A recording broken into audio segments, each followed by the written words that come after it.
Yeah, this is over a month late, but yeah, I don't review comic book movies right away anymore, sue me. Black Panther Wakanda Forever is a brand new 2022 comic book film in the Marvel Cinematic Universe, directed by Ryan Coogler, starring Leticia Wright, Winston Duke, Angela Bassett, Lupita Nyong'o, and Tenoch Huerta.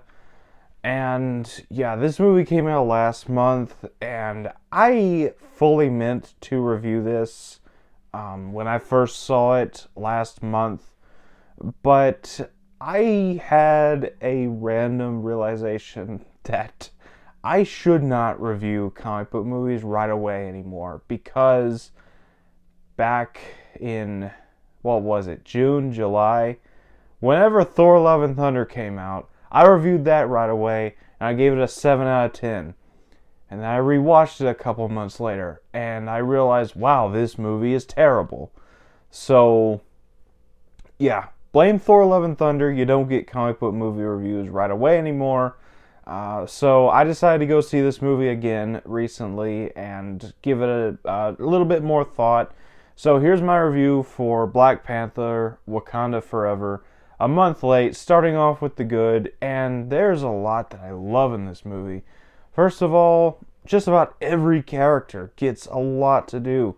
The main character in this movie is Shuri, played by Leticia Wright, and she does a really, really great job. I really like the character arc that she goes through in this movie and the development that she has throughout the movie. I think it's really great, and Leticia Wright plays the character very well. She does a really great job in this movie, and I really love to see her develop further within the MCU. And then you have Angela Bassett returning as Ramonda, and she is absolutely terrific. She's probably the best performance in this movie, in my opinion. She gives such a raw, emotional performance that I would not be shocked if she gets a Best Supporting Actress nomination and even wins for this movie. She was just that good here. And then you also have Lupita Nyong'o returning as Nakia, and she does great as well. She gets a lot more to do in this movie than she did in the first Black Panther, and she still had quite a bit to do in that movie, but she gets even more to do here. And Okoye, obviously, she's great. I really love the character of Okoye, and I love the development she gets in this movie. Then you have M'Baku, who was really more of a comedic relief character in the first movie, and he still is here, but he still gets some really good development. I really love the chemistry between him and Leticia Wright as well. I think that their friendship in the MCU could develop into something really wholesome and really fun to watch. So I really love Winston Duke here as M'Baku. I'd love to see him even more in the MCU, which I really hope we do. The two new characters in this movie. First of all, you have Riri Williams, and who is also known as Ironheart. And I'm going to be completely honest, I don't know anything about Ironheart from the comics. I have not read a single Ironheart comic, and I blame myself for that because I'm just not an avid comic reader. I don't keep up with comics as much as I would love to, but I don't know anything about Riri Williams, but I really like the way that she was portrayed in this movie. I'm really happy that she wasn't just your typical annoying kid who tags along with the main hero, like Fire Fist was in Deadpool 2, or I'm pretty sure there's another one somewhere. The skateboard kid from Black Adam, there you go. But she actually contributed to the plot. She actually helped the heroes, and I really like that. Just like America Chavez in Doctor Strange in the Multiverse of Madness, I really want to see more Riri Williams. Really excited for the Ironheart series. I think that's supposed to be next year, but I'm really excited for it either way. And then the other new character in this movie is the villain of Neymor, played by Tenoch Huerta, and he's absolutely amazing. He is a top-tier MCU villain. Tenoch Huerta plays this character terrifically. I really can't wait to see what the future holds for this character within the MCU. Hopefully the rights to Neymore do revert back to Marvel Studios fully from Universal sometime in the future, so we can get an actual solo movie from Neymore, because Tenoch Huerta is absolutely amazing. I really love how he's not really actually a villain. He's just trying to help his people, and that's a very noble cause. Even though he does some pretty questionable stuff throughout the movie, he's still a very, very compelling villain, and I'm really excited to see where they take him in future films and maybe even shows. I'm not sure yet. So aside from the characters, I really like the story here as well. As everybody knows by now, this is no huge spoiler. T'Challa is dead within the canon and story of this film. That's actually something that drives the plot forward. It's the linchpin that sets all the events in motion within this film. It's not just something that happens at the very beginning and then it's just never mentioned the rest of the movie. No, it happens and it's mentioned many, many times.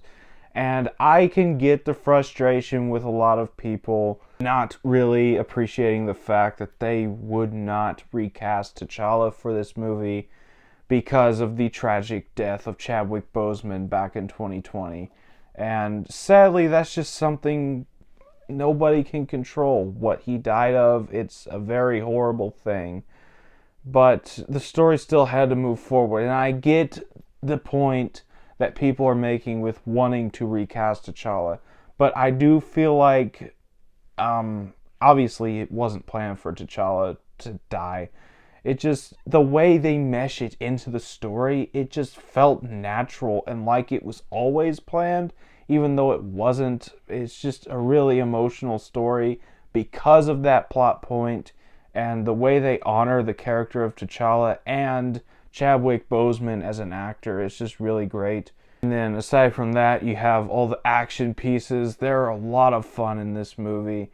And then you have all the visual effects in this movie, so much better than the first Black Panther, because that was a big thing people had wrong with the first Black Panther, was the visual effects looked like PS2 graphics. And yeah, they kind of did, but I feel like this movie really stepped up its game with the visual effects. And I really love just the world building and how colorful and vibrant everything is, especially with Namor's kingdom, Talokan, I believe that's what it's called. I just really love the world building here, the color scheme, everything. It's just gorgeous. Soundtrack, obviously great, just like the first one. And I feel like this movie's going to win Best Original Song at the Oscars. We'll see. But yeah, that was really good. And that's about all for the good. Let's go head on to the bad because we're almost at the 10-minute mark. There's one major thing in this movie, and that's the inclusion of Everett Ross, played by Martin Freeman. I like Everett Ross. I really liked him in the first movie, but I just feel like he was kind of pointless to the overall story of this movie.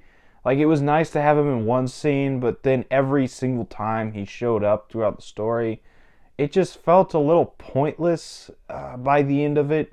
And it kind of just padded the runtime to a nearly 3-hour movie, which I don't have a problem with the runtime. It's just the fact that Everett Ross probably could have been cut and nothing would have changed about this movie. But that's about all for the bad. On to the final thoughts. I really love Wakanda Forever. I like it even better than the first movie, which I also really liked.